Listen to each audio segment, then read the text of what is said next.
Hello, Pastor Joel here from Chico First. Psalm chapter 5, verse 1 says, "Give ear to my words, O Lord. Consider my groaning." Now, David is hurting. He is frustrated by the lies, the slander, and the evil words of those that are around him.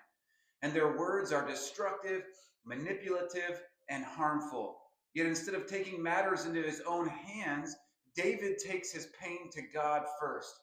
And that's such an important lesson for us. Too often we complain to people before we pray to God. We vent horizontally before we cry out vertically. But Psalm 5 reminds us that our first response in seasons of frustration should be prayer. David pours out his groaning before the Lord and waits on him.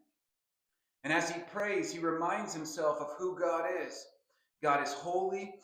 God doesn't delight in wickedness. Even evil will not ultimately win. But David also remembers something else: God's steadfast covenant love. He says, through the abundance of your steadfast love. David knows he isn't approaching God based on his own goodness, but because of God's faithful love and mercy. And because of the pressure of his enemies, David asks God to lead him on a straight path. He doesn't want bitterness, anger, or opposition to pull him away from righteousness. Instead, he entrusts judgment to God. And so Psalm 5 teaches us this: bring your groans to God. Trust his character. Rest in his faithful love. And let God be the judge.